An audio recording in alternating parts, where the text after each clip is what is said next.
are back. This is Lindsay Law with Youth Rising, a gathering place for families to talk about mental health.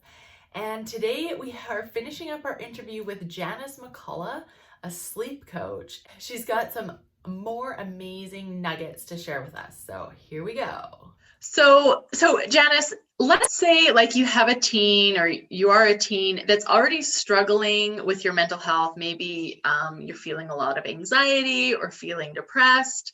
Like, how can you work with your sleep, like coming from that place?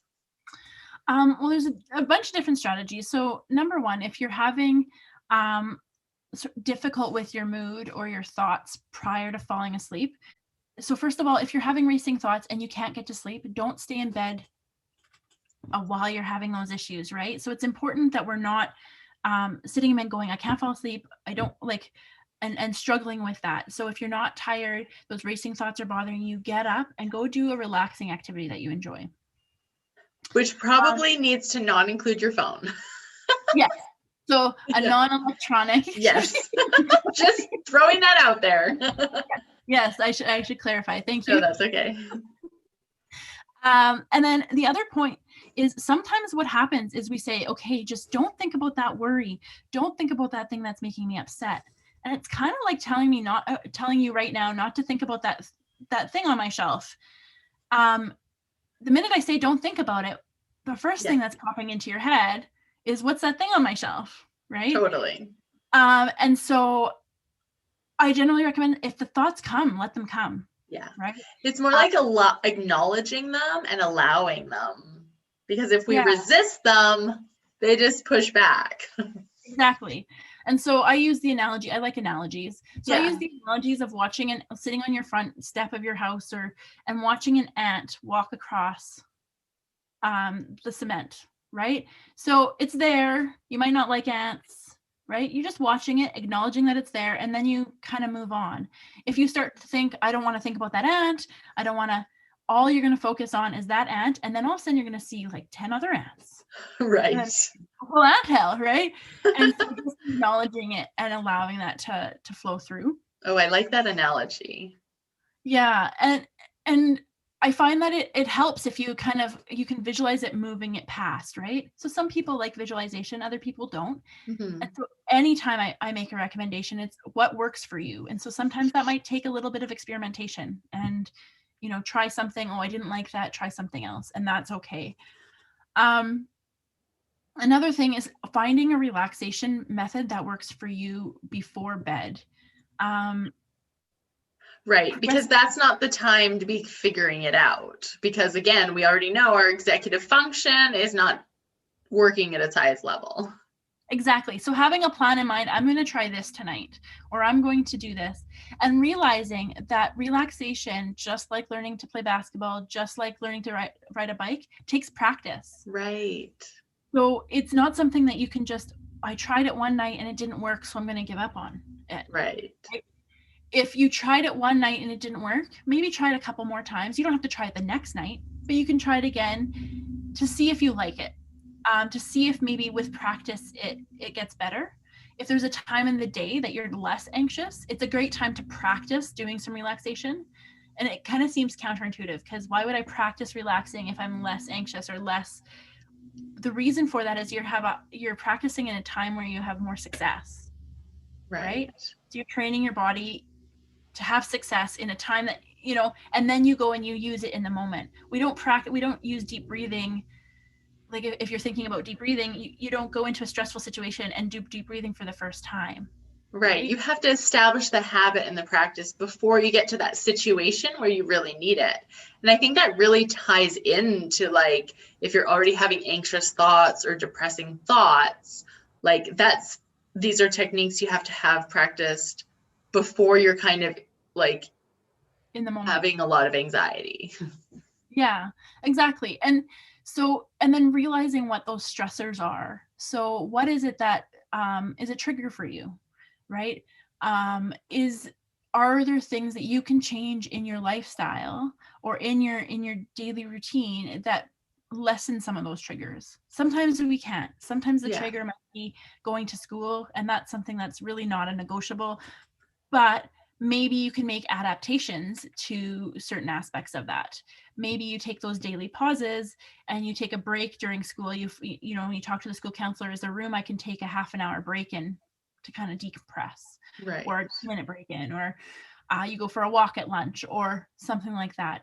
So making those adaptations and really acknowledging those stressors and giving yourself some time to get rid of those, to vent or get those stressors out. So some people like to exercise and that gets it all out. Some people like creative, like they like to draw, doodle, anything like that. Some people like to journal. Yeah. And so finding that way that you're able to just sort of like vent or get out all those emotions, whether they be sad or anxious, can really help. And, you know, use your parents to talk about some of those things. Use your friends to talk about those things, and don't be scared to ask for help if you need somebody other than that, right? If you need another adult. And often the adults, they don't have to be a counselor, right? It could be your librarian. It could be, so it's okay to ask for help. And adults, like most adults, will be more than willing to, you know, help you out on those sort of things. Yeah. I mean, most adults want to listen and want to help. And I know as a mom, something I'm working on is doing a better job of just listening instead of jumping in with a million solutions. Because I love coming up with ways to solve problems, but sometimes our teens, they just need to be heard. Exactly. They don't need like 5 ways to solve that problem. Yeah, they just want somebody to hear them and where they're at, right? Yeah, in that totally. And so, you know, gratitude practices help with that as well. So when we focus on gratitude and things that we do have, our mood tends to improve. Another piece is really looking at our diet and caffeine intake.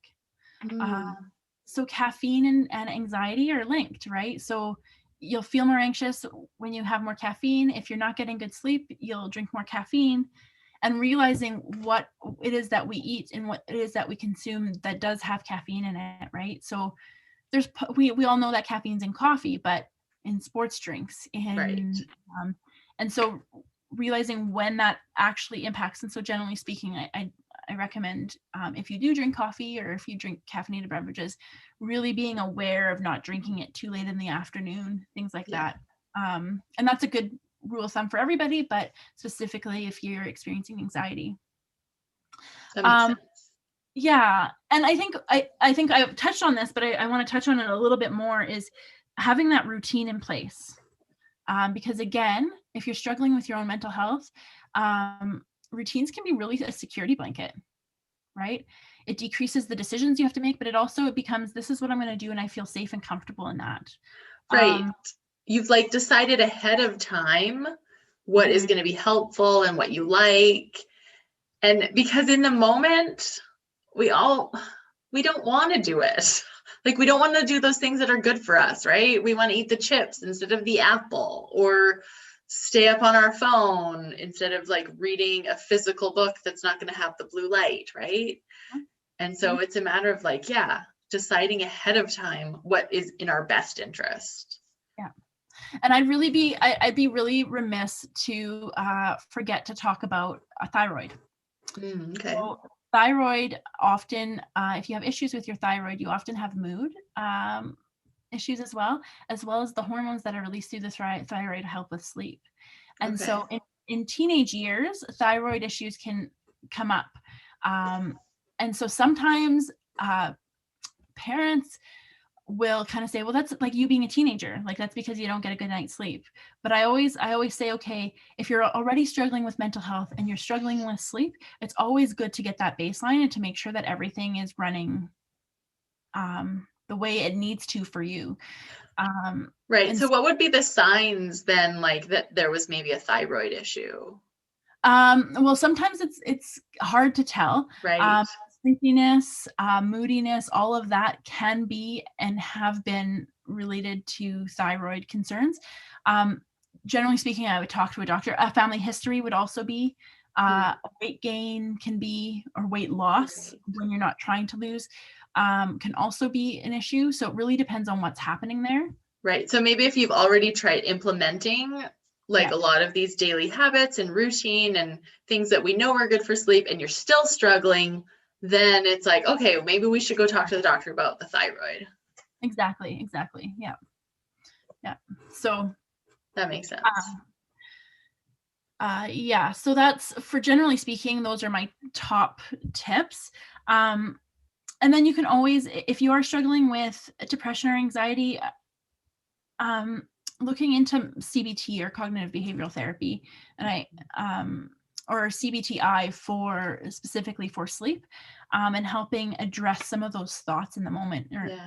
And even coaching can be a great way to look at those thoughts around sleep and discover what's helpful and what's not. Exactly. And then ADHD often has, so with individuals who've been diagnosed with ADHD or who have trouble concentrating and attending, that routine becomes important, but also looking at your regulation. And so what regulates you? So some people might be regulated by a weighted blanket. Those are becoming really popular. Yeah. But that might not be for you. So realizing and really kind of taking a moment in your day going, okay, I feel this way. What is it that my body is telling me that I need? I like that. Right? Because your body knows. You just have to ask it. Yeah. And I think we forget to listen. I think we all forget to listen to our bodies, and we're the expert on how we're feeling, but we forget to take into account how we're feeling in certain moments and what that's telling us. So yeah, totally. Making sure. So when would someone like reach out to like a sleep coach like you for help in kind of managing the sleep? So generally speaking, I would say if you've tried some of these strategies on your own and you can't seem to make progress, you've done that, you've checked in with a doctor, or maybe you haven't checked in with a doctor, you want to check in with a sleep coach first. Sometimes we're able to adapt things or say, okay, for you, because sleep is very individualized, right? And so what works for me might not work for you. And so some of these recommendations are very general. And so if you've tried them and go, okay, it hasn't quite worked, a sleep coach can really help delve in and say, okay, so let's take a look at this. What didn't work? Yeah. How can, when has something worked before? When have you gotten good sleep? Let's look at that and see what factors helped with that.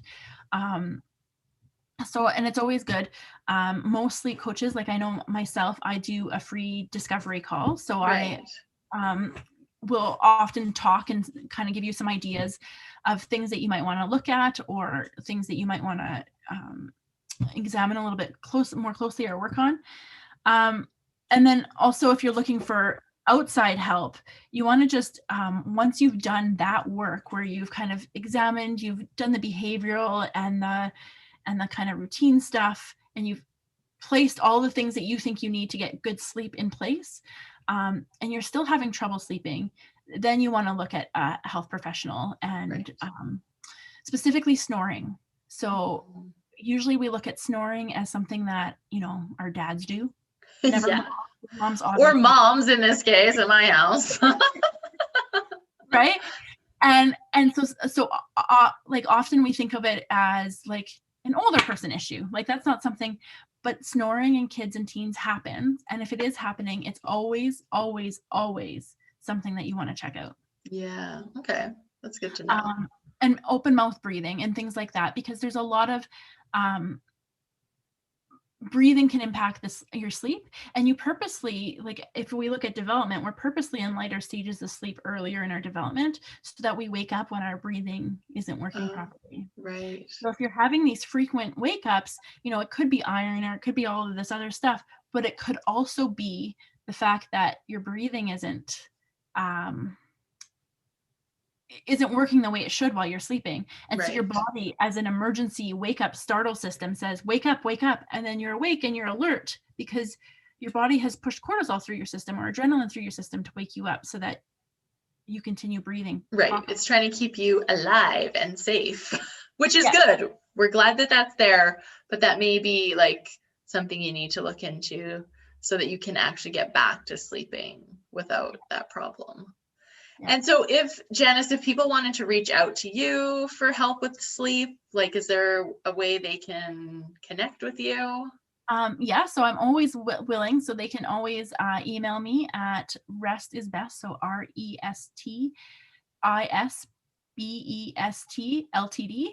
@outlook.com. I have a Facebook page as well, Rest is Best, Wellness Through Sleep, and Instagram, so wellness_through_sleep on Instagram as well.